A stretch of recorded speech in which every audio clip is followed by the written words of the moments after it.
আসসালামু আলাইকুম ওয়া বারাকাতুহু।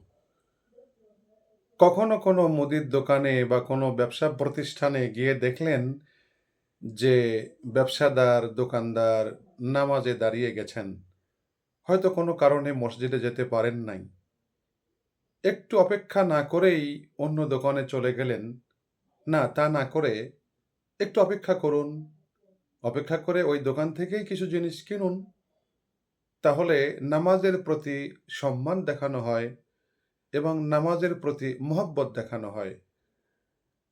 সুতরাং কোনো কারণে মসজিদে যদি কেউ যেতে না পারে, কোনো ব্যবসায়ী ভাই, দোকানি ভাই দোকানের মধ্যে নামাজ আদায় করছেন, অন্তত কিছু সময় অপেক্ষা করে ওই দোকানে কেনাকাটা করে চলে আসুন। এতে নামাজের প্রতি মহব্বত বাড়বে, নামাজীকে সম্মান দেখানো হবে, নামাজকে সম্মান দেখানো হবে। এতটুকুন আবেদন আপনাদের প্রতি রইল। সুবহানাকা আল্লাহুম্মা ওয়া বিহামদিকা আশহাদু আল্লা ইলাহা ইল্লা আনতা আস্তাগফিরুকা ওয়া আতুবু ইলাইক।